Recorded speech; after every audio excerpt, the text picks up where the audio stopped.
You are listening to Let's Go JoJo, the weekly JoJo's Bizarre Adventure podcast from Dynamite in the Brain and Secret of the Sailor Madness. On today's show, we have Anthony Askew. Hello. Dwayne Maloney. Hello. Niall Flanagan. You. And me, Brian Smith. This week's episode, Justice Part 2. I still can't get down as low as I could a few weeks ago. Still not up to full deep voice Practice, help. Brian, practice. If that was justice, then I'm a banana. But before we get to Justice Part 2, the week in JoJo's news. So, first up, who watched the dub? Oh, I watched a bit. That's me. I don't think, is it available in this part of the world? Not anymore, Is it? no. It's gone. Okay. I believe it was available to June the 6th at midnight. So basically just after they showed it in Anime Expo to the end of Anime Expo. Okay. Why would they make it to then take it off again? It's like a test dub, as I understand, is what Oh, people were saying. hopefully the test failed. What? There's no need for it. Well, for people who couldn't be arsed reading subtitles. I guess, but... Yeah, so people putting it on Adult Swim. Yeah. I imagine Yeah. that's probably what the test dub's for. Rather than Okay, well- dubbing an entire series in advance, Time Warner can then take it to Adult Swim and say, I doubt it Oh, would if- just hey, be a DVD release. actually, to be honest, do they even have to sell it to Adult Swim? Because Adult Swim is owned by Time Warner. They already got it. Okay. So, yeah, that may be the easiest move. Having said that, the way Warner's operates, they don't know. They do some very strange things, despite the fact they own various properties. Maybe they forgot that they own it. So, It has- but, you know, they do own so many things, you know, it's easy to keep track of them, you know. It's like, yeah, it's paying, was it Man of Action to do Ben 10 and not realising, we already own something which is basically that concept anyway. In Dial H for Hero. So, but, yeah, they were able to sell that concept back to them regardless. I saw a bit of it and, I wasn't super impressed, but it wasn't so terrible that I... No, it wasn't. I think the Jotaro voice was a lot more suitable than what I expected. I still prefer the Japanese, but, you know. Well, it'd be cool if it got picked up there and, you know, and then I would expand the audience. Is good in my books. I agree with that, yeah. I agree. It's not like I'm going to be forced to watch the dub, so... Well, we gotta get part 4 made, so anything, it means to an end. Yes. We will do it. Talking of means to an end, that's a nice segue into, remember last week when I said, the week before, when we said the manga was on Comixology and various digital places, but we couldn't buy it because we were geo-blocked. Then, immediately after we recorded the podcast, I went and bought Volume 1 off Comixology. Oh, That's good. Hey. Now, I had to trick Comixology into thinking I was in the US when I was buying it, but your Comixology account is valid in the US and the UK. Oh, right. This is like a Amazon.co.uk or .com. Yes, but if you visit the US site with a It'll British default IP back. address, it won't default. It will suggest you if you want to. It'll tell you if you want to buy something, you got to go to the UK site. But it will geo block the stuff which isn't available to the UK. Right. So, but if you use a VPN to make it look like you're American, you can then go to the US site and see all the Viz stuff. is there anything else worth getting? Well, there's all the Viz stuff which is on there. Also, I noticed that a lot of the collections are cheaper on the American site than the British site of other comics. Of say, like a Spider-Man collection or a Batman collection. The single issues seem about the same. That may be because they've got other arrangements with other publishers for the print versions in other countries, so they may have to price match. Okay. But yeah, so if you VPN in, you can then see all the stuff you can't see when it thinks you're in the UK, or presumably also in the island. And you can then add it to your basket. You can then pay for it through PayPal. It makes no check against your PayPal account as to what your dress is. And you've bought it. And at least for the Android version of the app, I was able to just download it straight to the app. That's cheeky of you, Brian. You cracked the system. I have, yes. Don't tell anybody. Yes, but it was great, I thought. Unfortunately, it's not guided view. Do you prefer guided view on stuff? It depends how well it's done. If it's done well, the Cyborg 009 I've got looks that great. The new one, or? No, the original. Okay. Which is on Comixology. Which you don't have to jump through the hoops to get that. The guided view on that is really good, to the point where when you're going through panel transitions, it almost tricks you into thinking it's animated. So imagine what One Punch Man would look like if they had panel transitions. Greatest thing ever. Yeah. That is on there though, Anthony, if you want to get the first 2 volumes of One Punch Man that way. Oh, I would like to own that, actually. So... And that's digital only, so they're not doing a print version of that.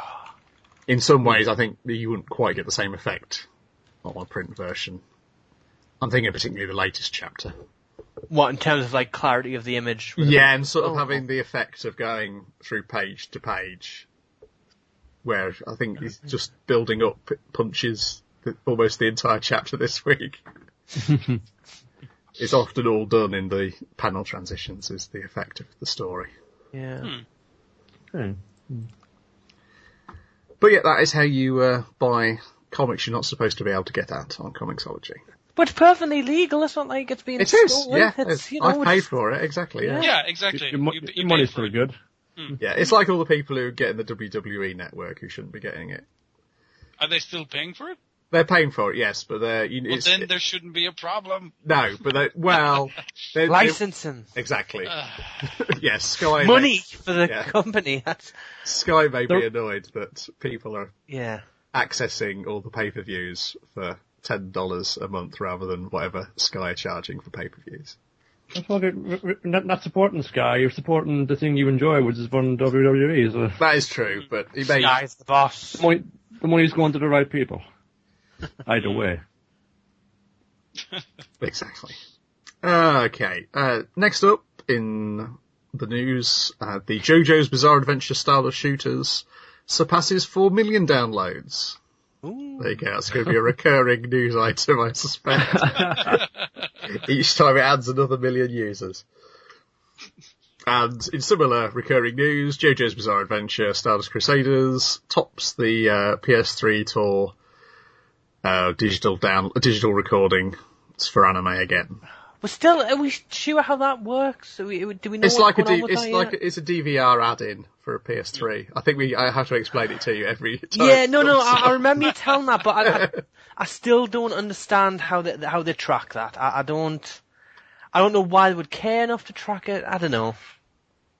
Well, But they'd have to be tracking it in order to use the servers for downloading it. Yeah, exactly. And also it probably tells the suppliers what sort of things they should be offering on that. Yeah. More JoJo's, clearly. Exactly.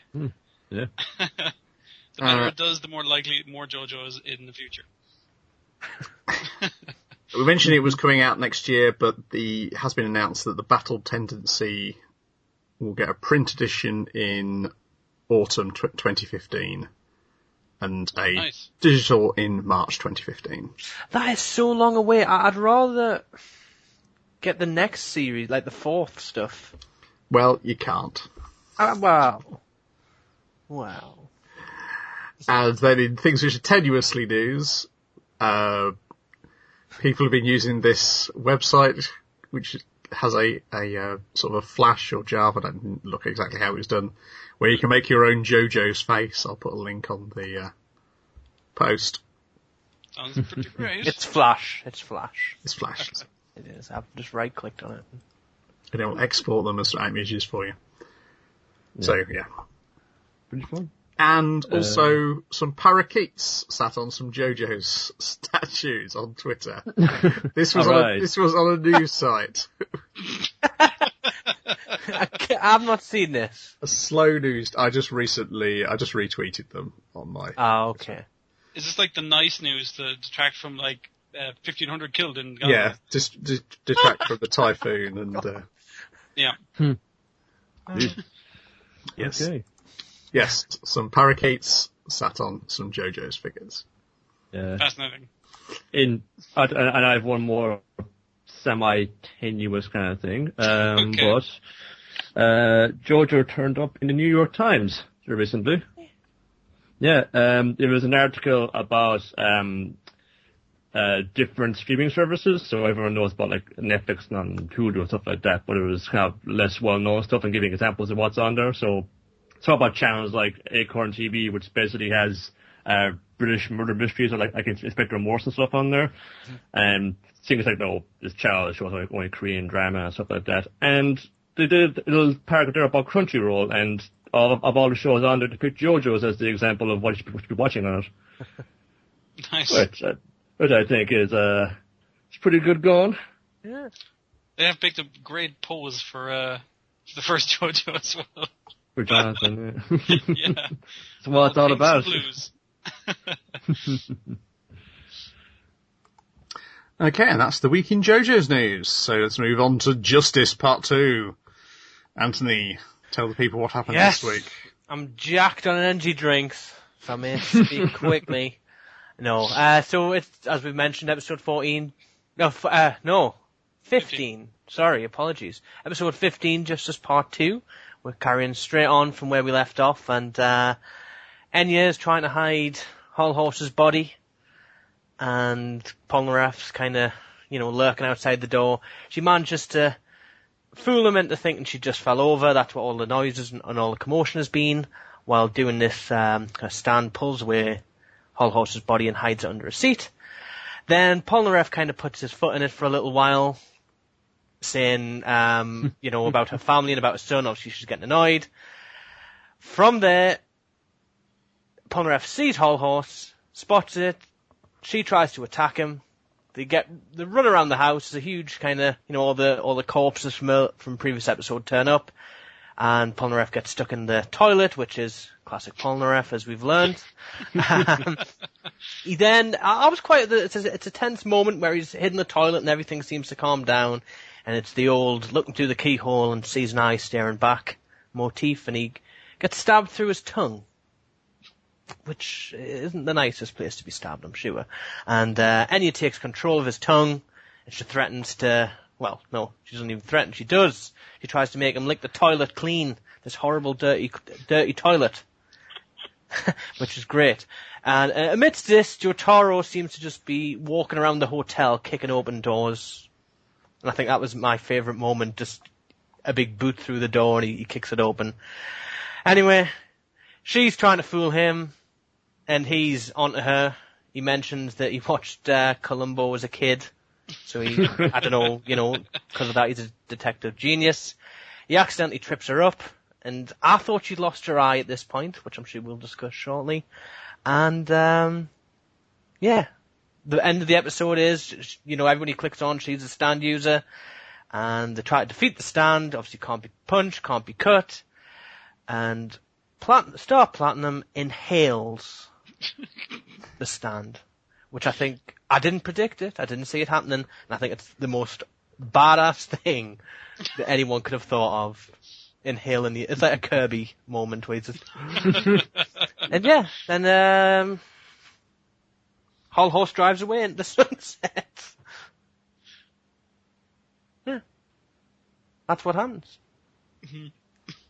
And I thought it was a slow start of the episode, but just seeing Star Platinum inhale that stand is one of the funniest and most badass things I've seen all week. He's like a manifestation of psychic power. How does he have lungs? Well, you need lungs to punch, and you need lungs to go ora, ora, ora, ora, as you're punching. Okay. Oh, he's a living, breathing creature. But But I did love that. What I'm kind of curious is Justice just inside Star Platinum now? Well, from what I can gather, is because he's inhaled it, well, at least it's what it's led to believe it, Enya kind of suffocates, she can't breathe. It inhales Justice's head, which causes her to suffocate. Yeah, well, if the head is not out in the air, then I guess her head is technically not getting in the air. That's I assume he lets it out again, because then she's just tied up rather than dead. Yeah, okay. And obviously she'll know that she can't get away with anything, because she just tries it again. They'll be able to kill her. Instantly. Well, she can't stab anybody when she's not tied up, so she can't do anything to them. I gotta say, the best part of this episode is the actually it doesn't have the pre-credits thing, which I found kind of odd. I was like, wait, did I skip a thing? But the bit with Enya, and the bit with Enya and Polnareff where he's going like, hey, you don't have a family to take care of your hotel for you? Hey, I mean, like, you could have kids maybe, or grandkids. It's like, tell you what, you think of me as your son, and I'll give you a back rub. And she's like, she's just like, he's like nearly about to cry. She's so mad at him right now. It's wonderful. She's so mad she could sweat and drool. Oh, she does. Oh, it's pretty great. There's some great, like, gross Enya, like, gurning, I suppose. Yeah, she gets to do a pero bit with her tongue as well. Actually, we were saying when watching it, if we had Kakuyan on the toilet, he would have cleaned that in no time flat. Just put some, I don't know, some cherry flavouring around it or something. Cherry flavour? Some cherry scented bleach in there. Yeah. I was enjoying, you got kind of the comedy tension of Enya not trying to give the game away, and then immediately after that, it's kind of alongside this more season where Polnareff's like hiding in the bathroom and he's like waiting for the guy to break down the door. I was wincing at that. I thought someone was going to stab him straight in the eye. Oh, I know. I was just like, oh no, don't look in there. Only bad things will come of this. And speaking of stabbing in the eye, when Enya tries to stab Jotaro, and somehow he doesn't even realise, but she trips up, and obviously it's millimeters away from the eyeball. He trips her up. He trips up an old lady. Yeah. That's true. Oh, sorry. Be careful there. That's really dangerous. And I wish she'd fell onto the scissors. I did like his thing of like, thank goodness. Oh, thank goodness she didn't fall. Running with scissors is very dangerous. It just seems very responsible all of a sudden. Jotaro. I thought he was going to stick his finger in the hole of his leg. Like to jam it? Well, I just kind of seal it. Plug it up. Yeah, because there's a point just before he mentions it. Well, just before you see Star Platinum inhaling, like Jotaro's just holding his finger up in the air. So I thought he was just gonna cork up his leg. Yeah. Well, he points a lot, and he does. It's rude to point, so obviously he's gonna do it. If you point at somebody, you got 3 fingers pointing back at yourself. Obviously, his mother didn't teach him that.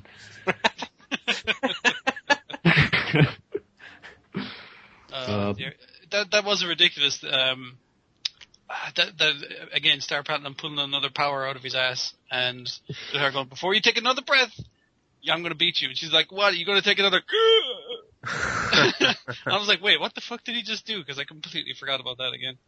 Oh, that was pretty amazing. Well, he is cleverer than Polnareff, as Enya correctly figures out. Well, most people are, to be fair. That was a good time. Maybe, but it's that he's like less stupid, perhaps, not clever. I don't know. She did think that, oh man, he's really smart. Again, people think Jotaro's really smart because he just shuts up all the time and doesn't speak and let the world know he's a fool. Yes. I love the reveal that, well, not so much a reveal as just a nice little touch that where the entire city that they were in was actually just kind of masked or that was kind of creepy. Falsely created as on top of a graveyard with all the fog. I was like, ooh.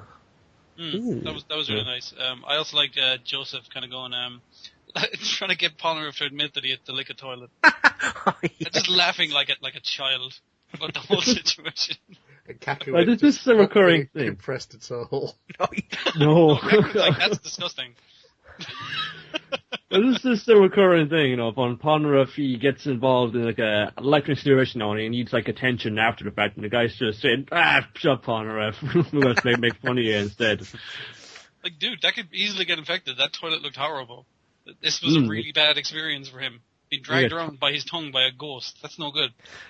Thing is, it probably wouldn't hurt. Not so much the pulling around bit, but obviously after the wound it kind of cauterizes itself, if that's right. Yeah, but I mean, like, I know the wound is cauterized, but he still has toilet dirt on his tongue. Oh yeah, that's true, yeah. That's no good. There's no other place in his body that could allow him to taste the toilet as much as I'm elated that Hull Horse is alive. Oh, that's great, yeah. That's possibly the best. I'd actually forgotten. I was like, wait, he does get away, right? Again, it kind of had the horror show thing of it, again, Enya distracting and, like, dragging him with the stand underneath the couch, which was great. And him kind of coming underneath. It's like, Polnareff, look out behind you. It's like, that's you, Hull Horse. You know, he's obviously focused on the guy he knows is a bad guy. That was pretty great. Also, it's good how Hull Horse somehow manages to make the Jeep do a cheeky heel kick as he's driving away. He must have ramped off a gravestone or something. That was quite impressive. Oh, he's the best character. Like, he brings the comedy. He seems to be, well, what I've seen, he's a decent fighter. Maybe not as competent as you'd hope, but a giant it's jerk. Like a stand. He is a he's giant a huge jerk. Yeah. Yeah. It turned up later again with, like, there was another, like, pair of standards that attacked the guys, and one of them is taken out. So now they're both, like, two halves of duos. They form a new duo together. Yeah. Oh, dear. It's always the way with duos and JoJo, as we know, is that if they have complementary names for any reason, they're going to soon be separated. We neglected to mention that the way Jotaro gets injured is by a zombie baby shooting a huge spike out of its mouth. Yeah, it's a bit.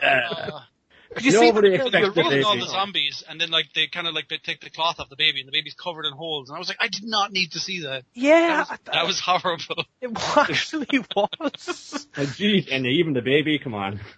But you knew, because nobody expects baby to stab you in the knee. Oh dear. Yeah, the zombies were impressively gross. For one, having all the holes blown on them, and also for some reason growing those long prehensile tongues. So, can she like control the zombies besides like moving around their limbs like marionettes? Because she just kind of goes like, "Hey guys, laugh," and then they all start laughing.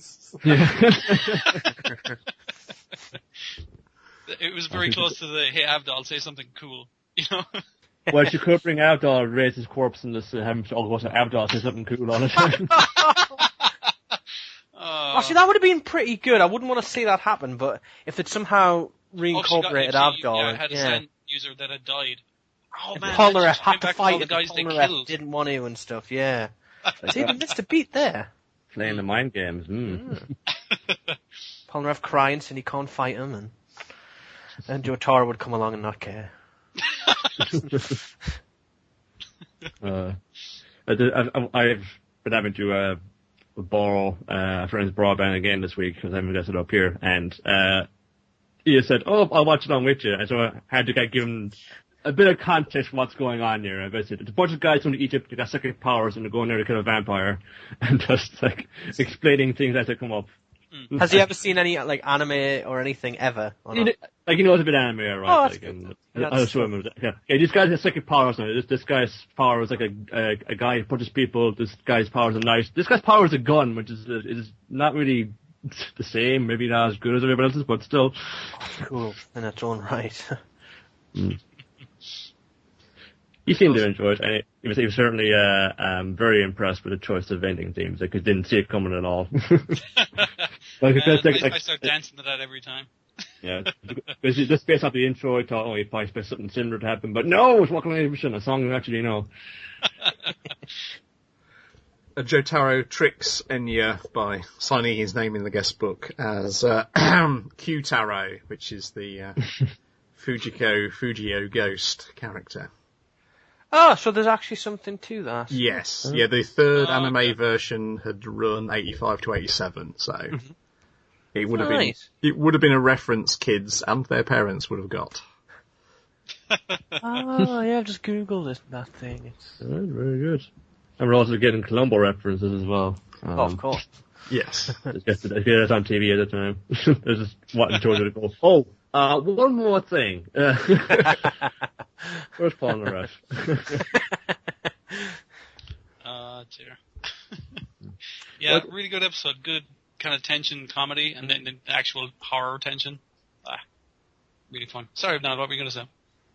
I was just kind of talking to Mira, just like, they're trapped in a hotel and then they go outside and it was actually, an illusion all along. Is anybody getting like a bit of the Shining vibe off of that? Oh yeah. I was going to say, what kind of horror movies do you think it was in? It's like you couldn't decide, I watched The Fog, like a zombie movie, and like The Shining, all in one evening. You had a marathon, yeah. He woke up to Columbo. Binge watched. This is kind of comes all the spooky things. He's like, something a bit more grounded in reality to. It's like just combine all disparate elements into a story. We assume. That's pretty good. I love it. Did you watch the preview for next week's? Yeah. I forgot all about that guy. I'm not sure why, because he's one of the kind of more interesting fellows now. He's a total dick about it as well. Excellent. And the question is, what will his name be? That's true as well, yeah. Is there a licensing thing again, or? Let's see what label that band's. I want to know now. Well, what's he called? It's Steely Dan, isn't it? If I remember correctly. Yeah. Nice. But the weird thing is, when I was like, I remember I was reading that chapter in the English translation, and he was called Rubber Soul. Weird. Even though, which actually it made a bit more sense, kind of based on his power, because his power is like, don't spoil it. Oh yeah. Yeah, one day they do. But you'll know next week. This is the way his power works. It was kind of more apt to be called Rubber Soul, than Steely Dan. I don't know. That's just my opinion. He was S. Terry Dan in the game, and as you say, Rubber Soul in the Viz Media release. So what was Rubber Soul called in that release? Don't know actually. Steely Dan. Robber Soul. Rob. Like he's robbing you. Yes. So were they related in the thing? Maybe. I guess that makes sense to his name, but his power. They're both, I guess, handsome-looking dudes, so it could be. I mean, I know there are two brothers who are Stanyus who show up in Egypt, and they have similar powers. So maybe they were related. I don't know. Someone's headcanon coming into play here, I think. Oh yeah, I finally looked up what Hall Horse is named after, and it's Full Force. I was like, what band is that? What it's song what? is that? Full Force. They're like an R&B group. Okay. Yeah, I think we did mention that on the episode. I'd just completely forgotten at the time, and I was like, what the hell was it again? Damn it. Yeah. Whether it could be Dash, or it could be a little bit of like Hall & Oates. Yeah. Full Force look hilarious. It's a good cover. I'm looking at Steely Dan singles now to see what name they could be given. Kid Charlemagne. That would actually be a good name for him. Pretty cool, actually. Yeah, They're going for a wrestler or a boxer. Kid Charlemagne. Cruiserweight champion. Better than Cousin Dupree. That's the biggest thing of the Owen Wilsons for them. And that's who will play him in the dub. That's genius. Righty, I think we better wrap up because Niall's sounding more and more like he's in a tin can. Oh no. Well, that's good because I gotta go to my own housewarming. So. Okay. Oh, you're moving already. Oh, nice. Have fun. Rightio, that ends this week's episode of Let's Go JoJo. Be back here next week for The Lovers Part 1. Oh, you've got to say it in a nice voice. In the meantime, check out our regular podcasts at secretofthesailormadness.blogspot.com and dynamitingthebrain.com. Goodbye. See ya. Bye. Yeah. Although paintings on earth to my do the sand like a domino. All the buzz are men by the now they got the money on the bet. Go crocodiles, oh, hey, oh, snap your teeth on your cigarette. Born top with the hooky pop, say, hey, oh, hey, oh, hey, oh, hey, oh. Walk like an Egyptian.